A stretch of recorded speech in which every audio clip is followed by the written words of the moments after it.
এদিন জমপুৰীত এটা হুলস্থুল পৰিৱেশৰ সৃষ্টি হৈছিল।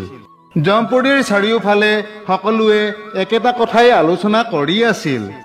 যমৰাজে প্ৰতিজন মৃত ব্যক্তিক শাস্তি প্ৰদান কৰে, কিন্তু সেইদিনা ভৃগু ঋষি নামৰ এজন মানুহে শাস্তি হিচাপে যমৰাজক 3টা প্ৰশ্ন কৰিছিল।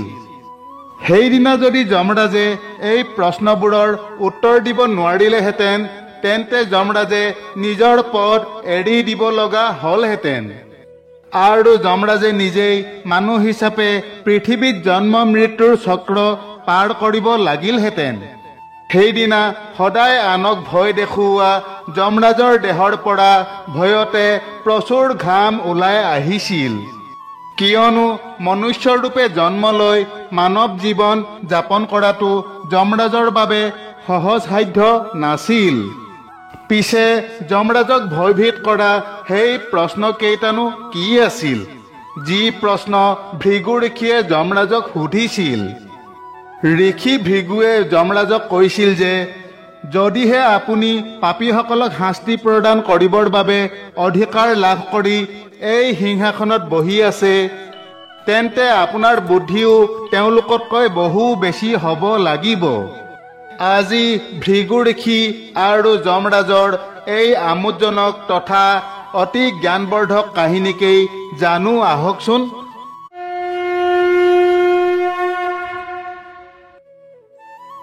এদিন ঋষি ভৃগুৱে যমৰাজক পৰীক্ষা কৰিবলৈ গৈ প্ৰশ্ন উত্থাপন কৰি ক'লে, হে যমৰাজ, আপুনি মোৰ এই 3টা প্ৰশ্নৰ উত্তৰ দিয়ক, আৰু যদিহে আপুনি এই প্ৰশ্ন 3টাৰ উত্তৰ দিব নোৱাৰে, তেন্তে আপুনি মৰ্ত্যলোকত মনুষ্যৰূপে জন্ম ল'ব লাগিব।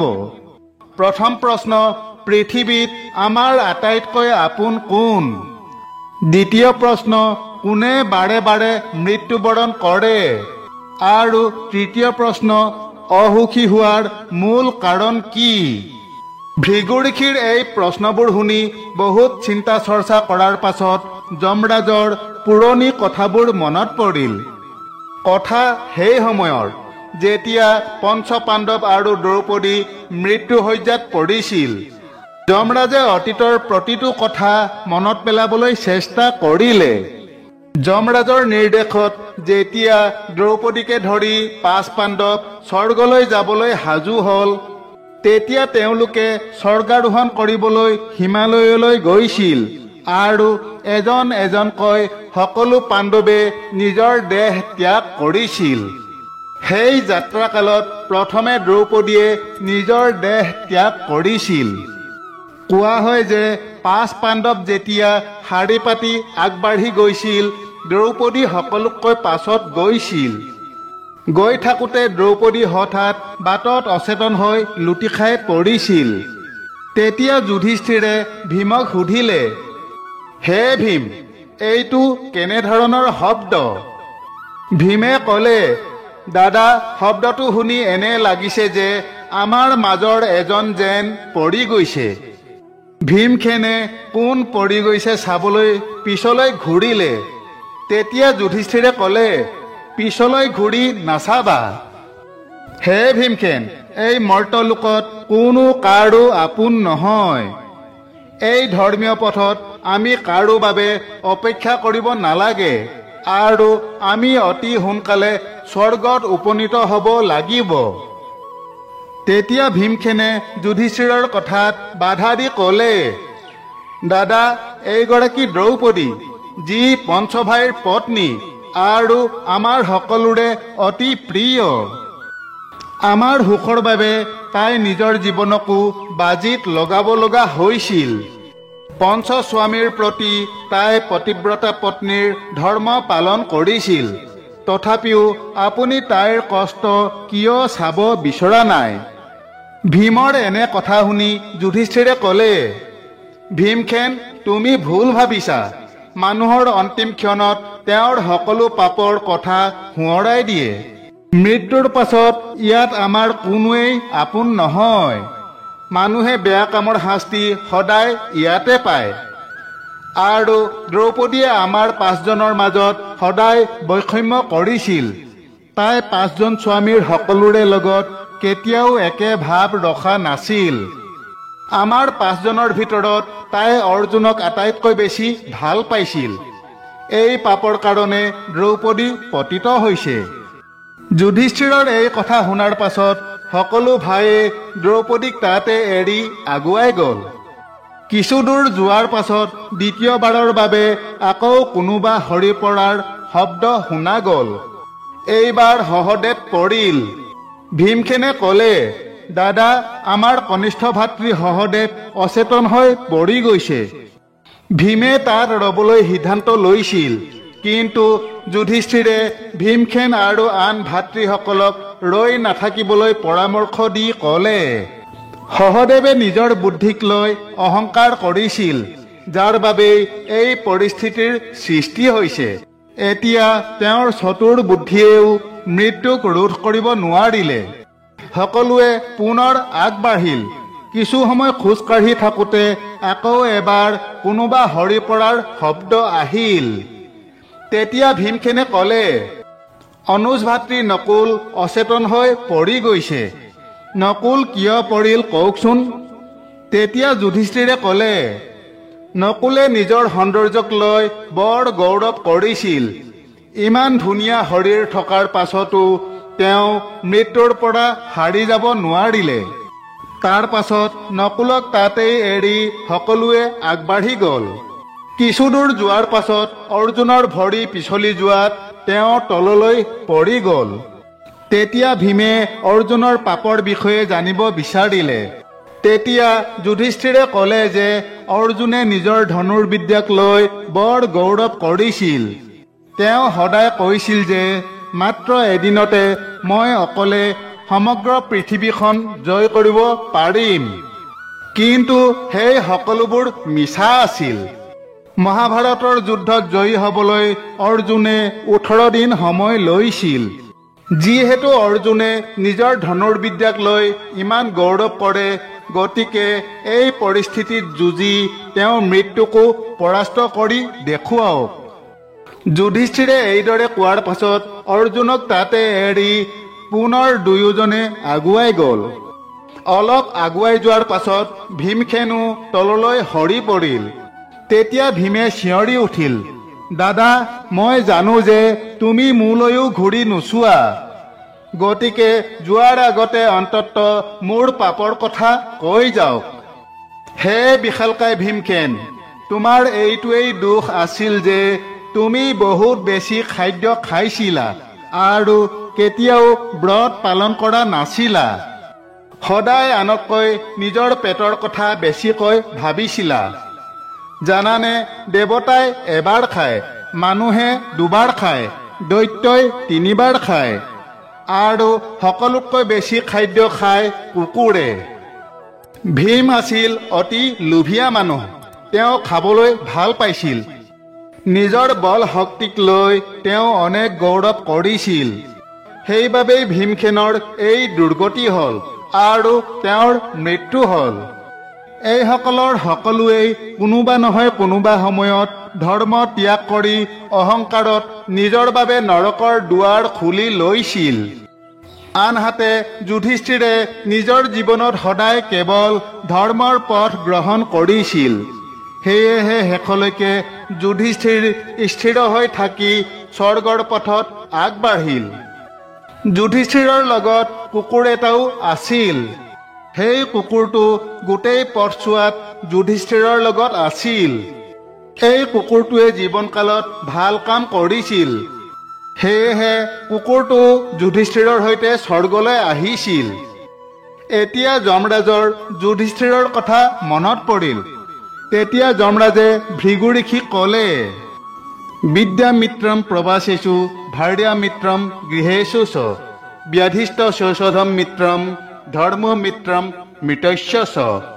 অৰ্থাৎ বিদেশ ভ্ৰমণৰ সময়ত বিদ্যা অৰ্থাৎ জ্ঞান মিত্ৰৰ দৰে সহায়ক হয়, আৰু এগৰাকী সৌম্য পত্নীয়ে সাংসাৰিক জীৱনত মিত্ৰ হিচাপে সহায় কৰে। শৰীৰ অসুস্থ হ'লে কোনো ঔষধে মিত্ৰৰ কাম কৰে, আৰু মৃত্যুৰ পাছত জীৱনকালত কৰা ধৰ্মীয় আচৰণ মিত্ৰৰ দৰেই সহায়ক হয়। ধৰ্মতকৈ ডাঙৰ আত্মীয় কোনো নাই, যিয়ে মৃত্যুৰ পাছতো আপোনাক এৰি নাযায়। জীৱনৰ শেষত আপোনাৰ আন সকলো আত্মীয়ই আপোনাক এৰি থৈ যায়। কেৱল এয়াই নহয়, গোটেই জীৱন কষ্ট কৰি উপাৰ্জন কৰা ধন সম্পত্তিও পৃথিৱীত এৰি যাব লগা হয়। হে মুনিবৰ, আপোনাৰ প্ৰথম প্ৰশ্নৰ উত্তৰ এইটোৱেই। পৃথিৱীত আটাইতকৈ আপোন আপোনাৰ ধৰ্ম, ধৰ্মতকৈ ডাঙৰ একোৱেই নহয়। ধৰ্মৰাজ যুধিষ্ঠিৰ সেই কুকুৰটোৰ সৈতে হিমালয়ৰ সৰ্বোচ্চ শিখৰত উপনীত হ'ল। তেওঁক নিবলৈ স্বৰ্গৰ পৰা বিমান আহিল আৰু দেৱতাসকলে যুধিষ্ঠিৰক ক'লে, হে ধৰ্মৰাজ যুধিষ্ঠিৰ, অনুগ্ৰহ কৰি বিমানত আৰোহণ কৰক। এই কথা শুনি যুধিষ্ঠিৰে ক'লে, মোৰ লগত থকা এই কুকুৰটো মোৰ লগত যাব। এই কথাত দেৱতাসকলে উত্তৰ দিলে যে এই কুকুৰটো স্বৰ্গলৈ যাব নোৱাৰে, বিমানখন কেৱল আপোনাৰ বাবেই আহিছে। ধৰ্মৰাজে ক'লে, কুকুৰটোৰ অবিহনে স্বৰ্গলৈ যাবলৈ মোৰ ইচ্ছা নাই। এজন এজনকৈ মোৰ সকলো আত্মীয়ই মোক এৰি থৈ গ'ল, কিন্তু এই কুকুৰটোৱে মোক এতিয়াও এৰি যোৱা নাই। আৰু ধৰ্ম অনুযায়ী সবাতোকৈ আপোন সেইজন, যিয়ে আপোনাক অন্তিম সময়লৈকে এৰি নাযায়। যদি ধৰ্মৰ পথত কুকুৰেও আপোনাক সংগ দিয়ে, তেন্তে আপুনিও তাক পৰিত্যাগ কৰা উচিত নহয়। যমৰাজে ক'লে, হে মুনিবৰ, আপোনাৰ দ্বিতীয় প্ৰশ্নৰ উত্তৰ হৈছে, যিজন জীৱনৰ আশা আকাংক্ষাৰে আগুৰি থাকে, তেওঁৰ বাৰে বাৰে মৃত্যু হয়। কামনামুক্ত ব্যক্তি সুখী হয় আৰু সম্পূৰ্ণ শান্তি লাভ কৰে।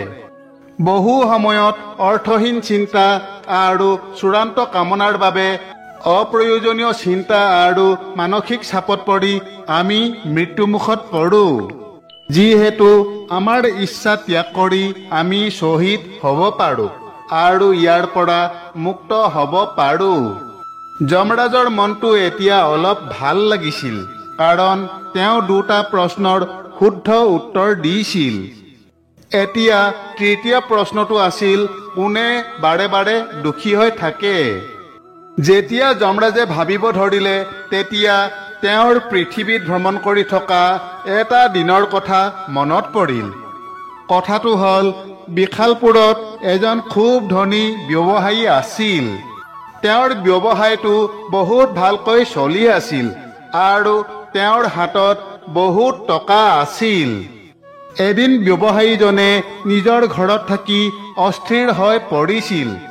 তেওঁ খাব শুব পৰা নাছিল, মনত কোনো শান্তি নাছিল, বৰ অস্থিৰ অনুভৱ কৰিছিল।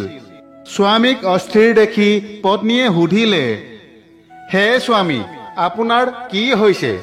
আপুনি ইমান চিন্তিত কিয়? কিবা অসুবিধা হ'লে মোক জনাব।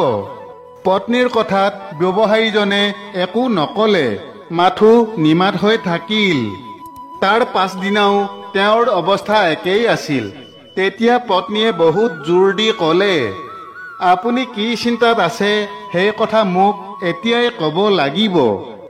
তেতিয়া ব্যৱসায়ীজনে ক'লে, হে প্ৰিয়ে, মোৰ কি চিন্তা আছে বুলি সুধিছা? মোৰ চিন্তাৰ কথা শুনিলে তোমাৰ অৱস্থাও মোৰ দৰেই হৈ পৰিব। তথাপি পত্নীয়ে জোৰ দি সুধিলে, আপুনি কি চিন্তাত আছে ক'বই লাগিব। পত্নীয়ে জোৰ কৰি সোধাত তেওঁ ক'লে, হে প্ৰিয়ে, মোৰ মনলৈ এটা চিন্তা আহিল যে যদি আমাৰ সকলো কাম বন্ধ হৈ যায়, তেন্তে আমাৰ অৱস্থা কি হ'ব? সেয়েহে মই হিচাপ কৰি দেখিলোঁ যে আজি যদি হঠাৎ আমাৰ ব্যৱসায় বন্ধ হয়, তেন্তে আমাৰ হাতত পৰৱৰ্তী 9টা প্ৰজন্মই আৰামত খাই বৈ জীয়াই থাকিব পৰাকৈ যথেষ্ট টকা আছে। কিন্তু ইয়াৰ পাছত আমাৰ একো নাথাকিব।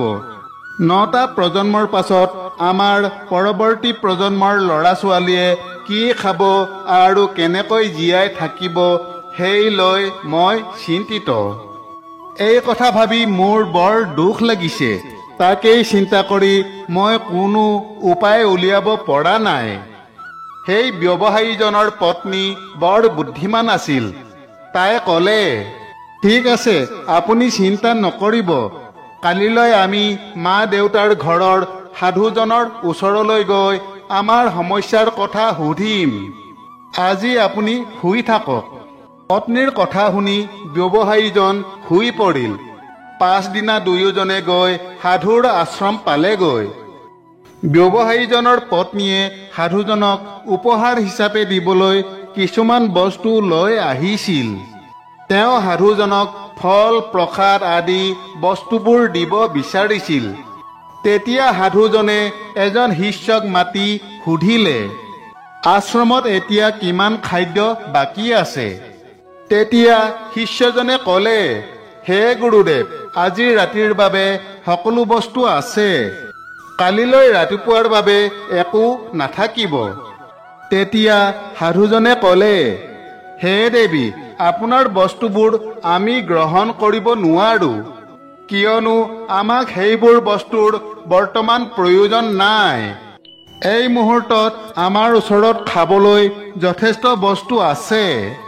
তেতিয়া ব্যৱসায়ীজনৰ পত্নীয়ে ক'লে, হে গুৰুদেৱ, আজিৰ বাবে নালাগে যদিও আমাৰ বস্তুবোৰ কালিলৈৰ বাবে ৰাখক। তেতিয়া সাধুজনে ক'লে, কালিলৈৰ কথা আমি চিন্তা নকৰোঁ। আমাৰ প্ৰভুৱে কালিলৈৰ কথা চিন্তা কৰিব। আজিৰ বাবে যদি খাদ্য নাথাকিলহেঁতেন তেন্তে আমি নিশ্চয় ৰাখিলোহেঁতেন। সাধুজনৰ কথা শুনি ব্যৱসায়ীজনে পত্নীক ক'লে, প্ৰিয়ে, এতিয়া আমি যাওঁ ব'লা। তেতিয়া পত্নীয়ে ক'লে, আপুনি দেখোন আপোনাৰ প্ৰশ্নৰ সমাধান এতিয়াও সোধাই নাই। তেতিয়া ব্যৱসায়ীজনে ক'লে, সুধিবলৈ আৰু প্ৰয়োজন নাই, মই মোৰ প্ৰশ্নৰ সমাধান বিচাৰি পালোঁ। সাধুজনে কালিলৈৰ কথাও চিন্তা কৰা নাই আৰু মই পৰৱৰ্তী 9টা প্ৰজন্মৰ চিন্তাত পৰিছোঁ। যিসকলে ঈশ্বৰক বিশ্বাস নকৰে তেওঁলোকৰ এই অৱস্থাই হয়। এই কথাৰ পৰা যমৰাজে তৃতীয় প্ৰশ্নৰ উত্তৰ পালে আৰু লগে লগে ভৃগু ঋষিক ক'লে, পৃথিৱীত যিয়ে বেছি চিন্তা কৰে তেওঁৱেই আটাইতকৈ অসুখী মানুহ। চিন্তাই আমাক আটাইতকৈ বেছি কষ্ট দিয়ে। গতিকে আমি কোনো কাৰণ নোহোৱাকৈ চিন্তা কৰা উচিত নহয়। যেতিয়া আমাৰ মন কামনাৰ পৰা মুক্ত হ'ব তেতিয়াহে আমি মুক্তি লাভ কৰিব পাৰিম। তেতিয়া ঋষি ভৃগুৱে ক'লে, হে যমৰাজ, আপোনাৰ কথা একেবাৰে সত্য। আপুনি সঁচাকৈয়ে জমপুৰীৰ ৰজা হোৱাৰ যোগ্য। মই মাত্ৰ আপোনাৰ পৰীক্ষা কৰিবৰ বাবেই এই প্ৰশ্ন কৰিলোঁ। তাৰ বাবে মোক ক্ষমা কৰিব। এই বুলি কৈ ঋষি ভৃগু জমপুৰীৰ পৰা গুচি গ'ল। এতিয়া যমৰাজৰ সিংহাসন হেৰুৱাৰ ভয়ৰ অন্ত পৰিল। বান্ধৱসকল, আশা কৰোঁ যে আমাৰ আজিৰ কথাভাগ আপোনালোকৰ নিশ্চয় ভাল লাগিল।